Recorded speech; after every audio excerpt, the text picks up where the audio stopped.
Hi, this is Africa Investing Stories. I'm your host, Simon Rushton. Today we have a very interesting guest, a guest who I actually went to school with. He was a couple of years younger than me, but I was with his brother as well. So I know him quite well. Anyway, he's from Ghana originally, but obviously he was brought up in England where I met him and he was in school. He is a family man of 3 kids at this present moment. He has his degree in the University of East London. He's invested in Africa for 15 years, or 10 of those years, which is on his own investment.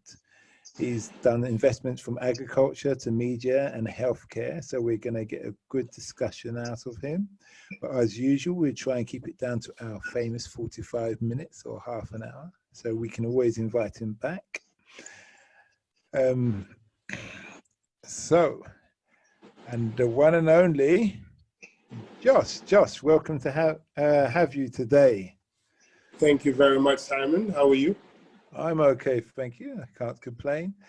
We are doing this live, as just to let everybody know, it's live. So right now the internet's not the best writing in Ghana, and everybody's on there. So we try to do this podcast for late at night, so excuse the sound quality, but we will fight the resistance and not let the situation get the better of us. Exactly. So Josh, tell us, what is a typical day like for you in Ghana doing business? Great question. We don't have a typical day. Every day is kind of different because of the nature of what it is we do and the individuals that we interact with. But usually, because I have an office, wake up in the morning, drive probably like an hour and a half to work, mad traffic just to get to work. So when I get to work, probably around 8-ish, and then set up meetings with my team, looking at the entrepreneurs that we are going to support during the day, how many workshops we're going to run, because I also run a mentorship program. So people book one-on-one sessions with me, and then I make them go through their business ideas, whatever proposals they have, I help them put it together, their business models, structure that, look at the business development from branding to marketing. So my usual day is always kind of action-packed. I'm always busy going up and down. And because we also want to talk to government on policies, we tend to have meetings with a lot of ministers or government agencies on supporting entrepreneurs. So my typical day is not like a normal 9 to 5. It's just a mixed bag of everything. What kind of, you said you're doing the mentoring and other kind of businesses. Can you be a bit, just give the listeners an idea of actually what it is you do? What's your main bread and butter, let's say? So for me, I run a co-working space. So basically what it is a space where entrepreneurs come and work from. So we give them the space, we give them internet, we give them resources for them to be able to launch their business. And then I run consultancy jobs for them as well. So the type of businesses that I mentor ranges from agriculture, from agricultural tech, health and education, and even lifestyle. So my job is just pretty much to ensure that a person knows what it is that they're doing. If it's funding that they're looking for, I help them get the funding. If it's branding that they're looking for, I put all of those strategies and stuff together for them. So consultancy is pretty much what I would say is my bread and butter. Okay, that's good. Do you want to tell the listeners the name of your company? Yeah, my company is called iSpace, which is the main company. And then we have Vendetta Digital, which kind of then works on the consultancy side. But the main company is called iSpace. Okay, so you've got a subdivision, but your main body is iSpace. That's good. Yeah. That's good. So give me an example of your successful project mentorship scheme.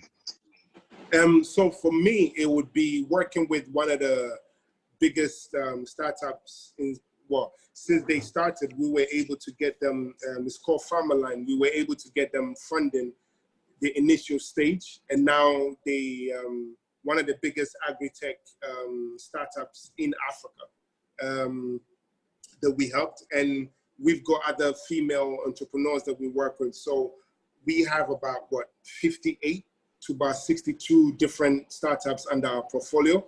And some of the ones that I'm working with, A&A Organic, so they basically make cosmetics organically. And they recently won a competition to go to Netherlands, but obviously with coronavirus, they're not able to go, but they will go later on when the travel ban is lifted. And we've been able to get funding for a couple of other projects like Sabari Tours, which is a tour startup, basically tourism startup looking at travel around Africa, and particularly Ghana, but across Africa as well. And then we've got other ones like Tuquine, which again, that's also a travel startup. And then we were able to raise funds for them. Then we have Trustee Farms, which is an agri-tech startup. Again, we raised funds for them. And then they would, right now they have about they employ about 7 to 8 people. And then we have a recycling startup called Boladachi. Boladachi literally means tomorrow's waste. So basically looking at ways to recycle waste from bottles to plastic, like normal bottles to plastic bottles and all of those other stuff. So again, we raising funds for these startups is one of the success stories that we have, really. That's great. What's the age group of these people you're helping? Great question. So they range from 18 all the way down to about 65. So the way my company is set up is we have a variant of projects that we run. So we have a project called Phoenix Kids, which is teaching kids how to code, right? So tech, really creating websites, apps, robotics, and all of those other stuff. So that we deal with kids from the age of 6 all the way down to 15. And then we offer internship jobs or opportunities for people between 16 and 18. But mainly the people that we work with to establish their businesses are from 18 to 65. Okay, and probably say 70% of those people are all females, because we focus a lot of our energy and resources on helping female entrepreneurs. So 70% of our resources or our cohorts are all females. Is that due to any specific reason? I mean, that's a great question, because what you find is we always ask, why don't we have enough women in technology or in business generally? And the problem is never the women, because they know what it is that they need to do. The problem is actually the sector itself, right? So we then figured that instead of kind of doing the status quo, we will engineer success. So started off programs mainly aimed at women. So we had a program called Unlocking Women in Technology, which was looking at ways in which we can bring more women into tech. So we ran a whole year's program. That was for 3 years, but it was for 1 year. So for a 3-year program on supporting female entrepreneurs, both for tech, creatives, and business. And we were able to create a lot of startups out of it. We were able to train a lot of the women to code. Up to date, we have, 752 developers, people that we've kind of introduced, what they call it, technology to. But then if you narrow it down, I'll probably say about 35 of them are mainly developers right now, which is unheard of, because when we first started, there was no out and out programs that was focusing on females the way we did. Okay, that's great. What made the decision for you to invest in Africa? I mean, it was one of those, I think the decision was kind of made for me anyway, because I was working in Nigeria, Kenya, and South Africa, and Ivory Coast on my corporate side.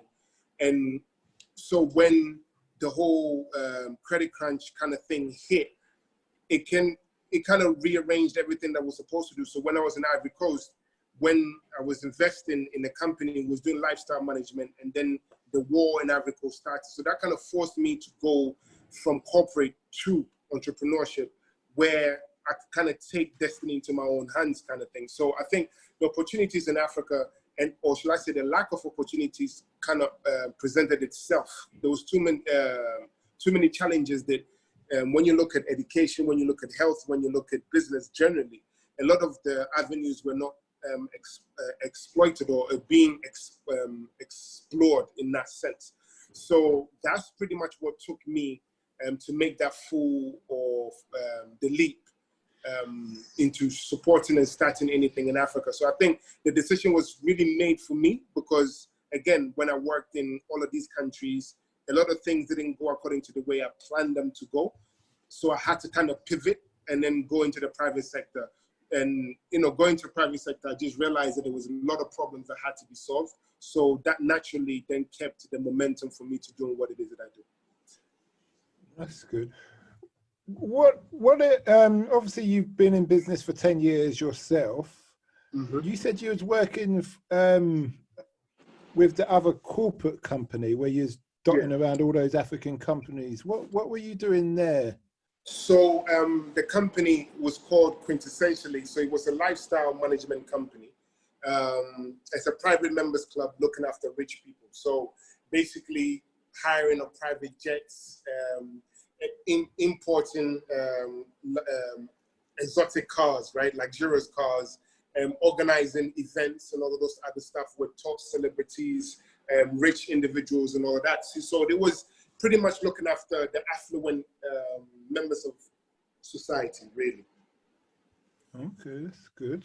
That sounds interesting, entertaining. You must have seen a lot and done a lot yourself. Oh yeah, I mean, we were able to organize a lot of interesting parties, met interesting individuals, learned a lot. You know, both from meeting government officials to, you know, meeting the current richest man in Africa, so Aliko and all of those other people. So I was kind of privileged in being in those circles, meeting all those affluent individuals. So you get to learn a lot, really. So that's a great networking opportunity, basically. Yes. It's the network, maybe I shouldn't say it. I was going to say the wet dream of networking.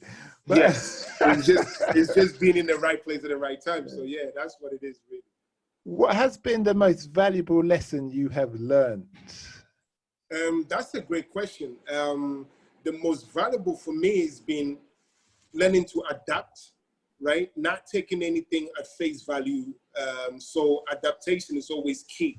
The knowing that things can happen, things can come out of nowhere and then hit you, right? Because that's just the way life is. So having the ability to adapt is very, very important. And for me, that's one of the great lessons that I've learned on this journey, just being able to adapt. What would you do different? What would I do differently? I will communicate much better with my vision and my team, because again, growing up in London, you get to see a lot of things, right? You have reference points on so many different things. And when you operate in Africa, it's almost like you've seen the future and now you're in the past, not even in the present. You're in the past and trying to tell the people in the past what can be possible in your present, right? So learning how to communicate that bigger vision and narrowing it down so that the average person can understand what it is that you're trying to achieve is something that I think I'm learning to do much better now. I like that, because that was my personal analogy. I said it's like how when I was in Kenya, it's like I said it's like having a crystal ball and knowing the future, and you can do anything you want to do, because whatever's done in London is going to be coming to Kenya. And you just pick whatever you're going to do and you can do it. So I really understand what you're saying there. What has been the biggest trial while investing in Africa? The biggest trial investing in Africa is also the human resource, because a lot of the people that you're investing in don't have the skill set that is required to scale businesses. So you have to then end up either full-time supporting those businesses with your own expertise, or you have to train people from scratch. So then that kind of slows down whatever investment plans that you have. So something that might take a year or two in other developed markets probably would take 5 or 6 to 10 years for that to happen, right? Because and a lot of our markets is very B2G, so it's business to government as opposed to B2C, which is business to customer, right? Because we don't have a huge customer base for you to kind of sell your products to, right? So a lot of your products or a lot of your clients tend to be government. Every single time you do something, you're aiming at getting government involved. So that also is one of the learning curves for a lot of businesses to understand. If you want to operate in Africa, the government is one of the biggest stakeholders, you know, that you have. So you have to take them into consideration when you're doing anything. Would you say that depends on the nature of your industry? No, not at all. Because the reason why I'm saying that is everything, if you just operating at a smaller scale on the ground and nobody knows about you, you can kind of bypass a lot of things. But when you want to scale your business across the nation or even outside of the continent, that's when it becomes problematic, right? So policies are always going to affect you, right? So if you just wanted to, let's say, open a small shop that sells small goods here and there, importation still affects you anyway, because when prices and everything goes up, it affects you. Whatever government changes that you have, it affects you. If a civil war was supposed to happen, it will affect you. So your business is never isolated or insulated from government. You might not necessarily deal with officials on a daily basis because you're not changing, should I say, you're not chasing policy to affect anything that you do, but you should not neglect the fact that it can change at any given time. So you always have to keep the government in mind. Okay, that's good. Do you miss England? No, I miss my kids. Yes, I miss the structure that you have. So transportation, the infrastructure that you have, I would say the robotic mentality that you have in England is what I miss. The fact that buses come on time, the tube work and all of those other stuff. Easy to find addresses. And so I would say infrastructure wise, yes, I'll miss England and then my kids. But if my kids were here with me, I probably would not come back to England. Okay. Do you wish you had made the decision to move earlier? No, I think the only thing that I would have made the decision is saved a lot of money before I started doing what it is that I'm doing, right? Because things like, okay, so like the internet that we are talking on that is very, slow and crappy at the moment, it might cost you, let's say, £14.99 a month, right? But with me, I might end up paying equivalent of £50 every month to have even the bandwidth that you have, yet my infrastructure is bad. So it takes a lot of money. So I think the only thing that I would have done is saved a lot of money and then understood the environment or the ecosystem that was going to come and work in before I made that leap. So I will always say that if you want to do anything in Africa, which is great, the opportunity is immense. I will never underestimate or understate the opportunities, but you have to learn and understand the ecosystem that you're coming into, right? The markets that you're coming into, what kind of things are already there to help you leverage on to launch your business. Because you can't come here and say, okay, I want to do e-commerce, I want to do logistics business and sell things online, but then you don't have good delivery courier services. It will affect your business. So you need to know the environment and also the competitors in that environment before you move in. So what you're saying is due diligence is paramount. Yeah. Mm-hmm. Yeah.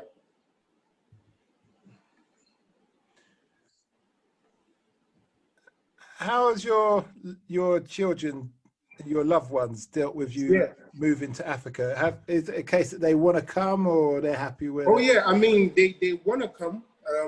So holidays and stuff, they're able to come. but it's difficult because, again, I'm far away from them and they far away from me as well. So it's strenuous. It's kind of, you know, stressful, but it's just one of those things, the risk you take, and then you just hope for the best, really. Mm-hmm. Has friends come to visit you out there? And if so, has their mindset changed? Yeah, I mean, some of my friends that came down, so now all want to go into farming. Some of them have acquired land that they want to farm on, so from livestock to crops. So yes, I mean, the ones I've visited kind of then saw the opportunity that the Ghana has to offer. So some of them have taken the lead on acquiring land and even want to do businesses and everything else here. So yeah. What's obviously, because you're in your position, I don't normally ask this question, but for those of us who aren't born in Africa directly, obviously everybody's from Africa in the long haul of things. But what's the situation for foreigners owning land or starting a business? Is it an easy process for in Ghana, or? Yeah, I mean, so they're not too strict on foreigners in that sense. Recently the government did E013 initiatives where they were encouraging a lot of people from the Afro-Caribbean diaspora, or even the diaspora itself, or the American diaspora, to come and invest in Ghana. So when you want to invest, you naturally have to get a local partner. And once you get a local partner, then they help you fill out the forms. You go to the registration office, and then you get your details and everything that you're looking for. At the moment, the only problem is, depending on what sector you're in, the government requires a bond, right? At the moment, it's $250,000, which they discussing that at the moment. But if you still have a local partner, there's always ways around it. So it's the environment is receptive to foreign investors anyway. So for those people from the GR, from the Caribbean and Black American background, do they have to have a local business partner, or is the circumstances slightly different, or is it just the same as the general foreign? It's just the same. So you get a local partner just to front with you. So they don't necessarily have to be involved in the day-to-day operation of the business. It's just that you have them on your registration document. So because they're looking at it from a money laundering and security point of view, because obviously if you have a local partner, you're not just going to take all the money and take it out of the nation, right? So that's the way they're looking at it, really. Okay, fair enough. How has your mindset changed since you started investing in Africa till the moment you are, the man you are today? I've developed a lot. I've gained a lot of confidence. My fear factor has dropped. I don't fear as much as I used to. I'm not confined to a lot of the doubts they used to, or most people outside the continent tend to have. And my mind is very sharp. I'm open to a lot of opportunities. So even when I travel to London, for example, I see opportunities, what can be done both in London and in Ghana. So yeah, my mindset is always learn, and just adapt, learn, absorb, grow. So it's been a proactive mindset, really. Yeah, I can relate to that, because what I found myself is that when I came back to London, I'll give you an example. I had a gym in Kenya, and when I came back to London, even though they are advanced in the sense of the latest technology in the gym, but the way they sold themselves as a gym, right? I was like, I wasn't impressed. And it's like the gyms, they weren't selling supplements, they weren't selling clothes in there, they weren't selling the smaller gym equipment and all these things. And I actually come up with a business concept that if I throw it out online, somebody will probably grab it now, and hopefully they do. Was just go into buying a space, like 2 or 3 square meters space, getting a load of vending machines with supplements in, like one of the big supplements companies, and from shakes and that, and then just having them being operated in, let's say, the gym the gyms all around the country, or pure Right. gyms, and then just making money like that from the vending machines within their store, because obviously the idea of running a gym now is to minimize your overheads with actually Right. having staff. So if you don't need staff to sell your goods, you just allow people to swipe their cards and grab the drink or the supplement shake or whatever it is, then your quid's in. So that was actually something I was meant to propose, but it's just one of the many things where you see and you think, what are they doing? You know, Right. don't they see the opportunities? But yeah, it's been interesting. Very interesting.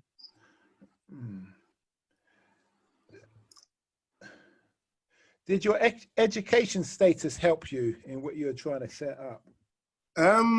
Yeah, I mean, in as much as the way I presented myself, but then it challenged you in the sense that a lot of the business principles that you learn abroad does not apply in Africa, right? So even customer relations and all of those other stuff, how to interact with people, all of those things are not the same.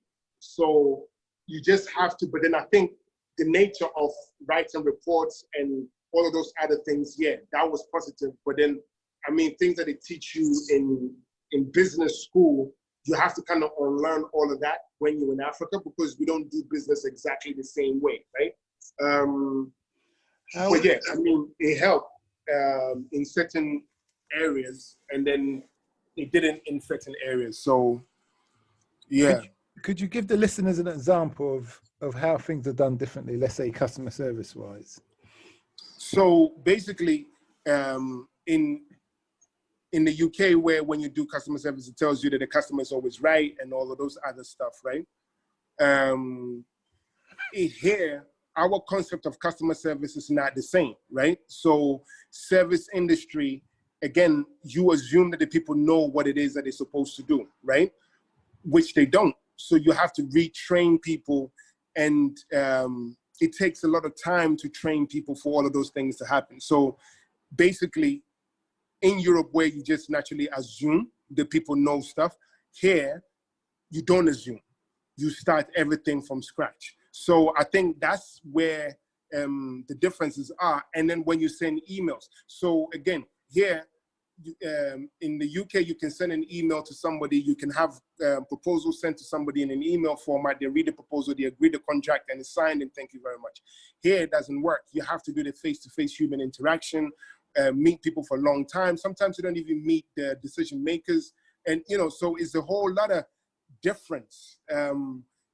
You know, you send emails, people reply. Here, you send emails, people don't. You have to chase up with phone calls. You have to go and sit at the office all day.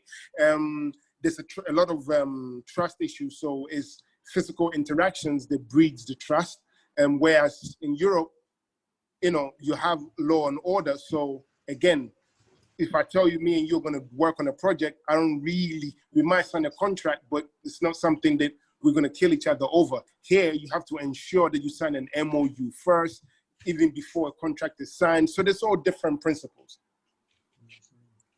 Yeah, I understand that. Yeah. Well, thanks for this interview. It's been great. I believe we definitely need to have you back on here because you've got a lot of experience and information to share. Before the last two questions, but I believe I can roll them into one, is one, would you encourage other people to invest in Africa? And the secondly, which I believe you've answered, is if you had to do it all again, would you? Yes, I would encourage people to invest in Africa because the opportunities that it offers you is unbelievable. And there's so many things that you can achieve. So, I mean, in the essence of buying land or even acquiring property, right? So in London, where are you going to go and buy 100 by 70 by 100 foot land, right? For let's say £2,000. You can't. You can't build a house the way you want to build a house. You can't operate the way, the freedom, the creativity, and everything that you get being in Africa. You cannot get that in London, right? And would I encourage people to do that? Yes, but just be wary. Just like anywhere else in this world that you do anything in, just study the laws, be street smart, and then also be book smart. That's what I would say. would I do it all over again? In a heartbeat. But then I wouldn't do it with such tinted roses glasses like I did before. I will know that Africa is a different beast, right? And you just have to tame her differently. You can't just approach her the way you normally approach anything in Europe, because, like I said, anything that works in Europe when it comes to Africa will get its head turned upside down. So you just have to be patient and resilient and just adapt, really. Okay. Well, that was great. Should anybody want to find you, where should they look on social media? So I'm pretty much heavy on Twitter. If you want to take me seriously, you can take me seriously on Twitter, because most of the time when I use Facebook, I'm always joking on Facebook.